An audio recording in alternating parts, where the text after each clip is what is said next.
Most people think the Himalayas are treasure chests of precious gems, but here's something that'll surprise you.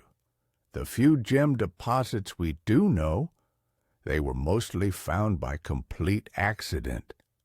That's fascinating, especially when you consider how the most famous discovery happened. The Kashmir sapphire story is almost like a fairy tale, isn't it? Oh man, let me tell you about that. In 1882, these traders just showed up in Shimla with these incredible sapphires, selling them for practically nothing, like a rupee for 2 pounds of stones. They'd found them after a landslide exposed this hidden deposit at 14,000 feet above sea level. That must have caused quite a stir. What happened next? Well, once the Maharaja of Kashmir found out, he immediately posted guards at the site. But here's what's really interesting. The geology behind these deposits is like nature's own gem laboratory.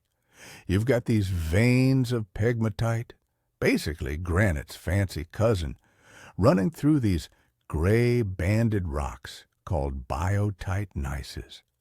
So these pegmatites, they're like the final squeeze of juice from cooling granite, right? Exactly. Think of it like the last bit of juice at the bottom of a frozen popsicle, except this popsicle is made of molten rock and takes millions of years to freeze. And because it cools so slowly, you get these incredible crystal formations. That's such a great way to explain it.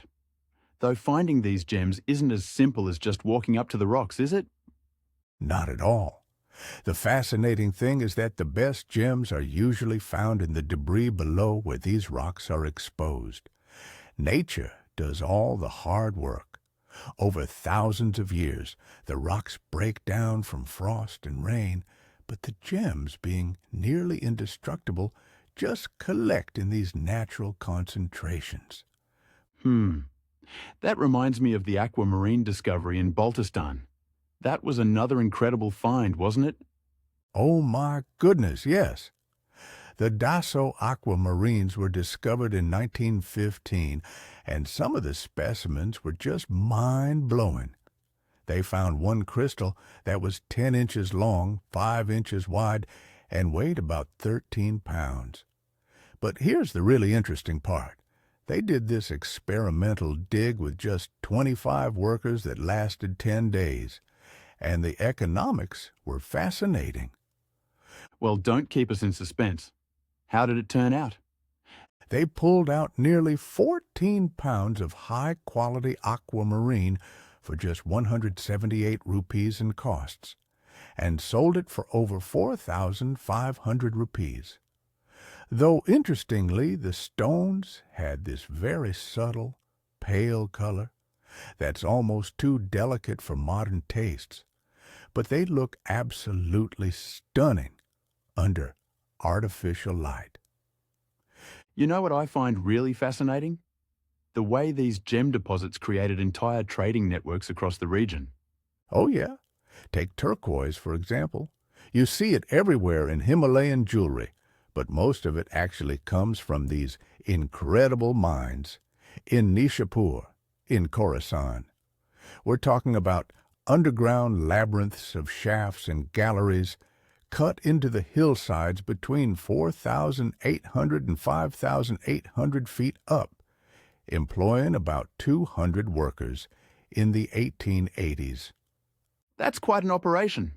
Though I imagine identifying real gems must have been quite a challenge. You're not kidding. There's this whole history of misidentification. People mistaking kyanite for sapphire, epidote for jade. It really takes expertise to know what you're looking at. But you know what I find most compelling about all this?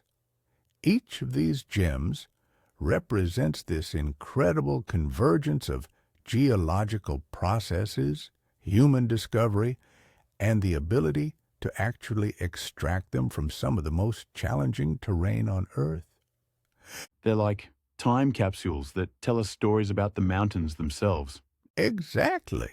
And somewhere up there, hidden under the snow or tucked away in some remote valley, The next great gem deposit is probably just waiting to be discovered. Though I wouldn't recommend quitting your day job to go looking for it. The Kashmir sapphire mine is only accessible for 3 months out of the year. The rest of the time, it's completely buried under snow. So what you're saying is, these gems are rare, not just because of their geology, but because of how incredibly difficult they are to access and identify. That's right. And it makes you wonder, how many other incredible deposits are out there just waiting to be found? The Himalayas are vast, and huge parts of them are still basically unprospected. We might only know a fraction of what's actually hidden in those mountains.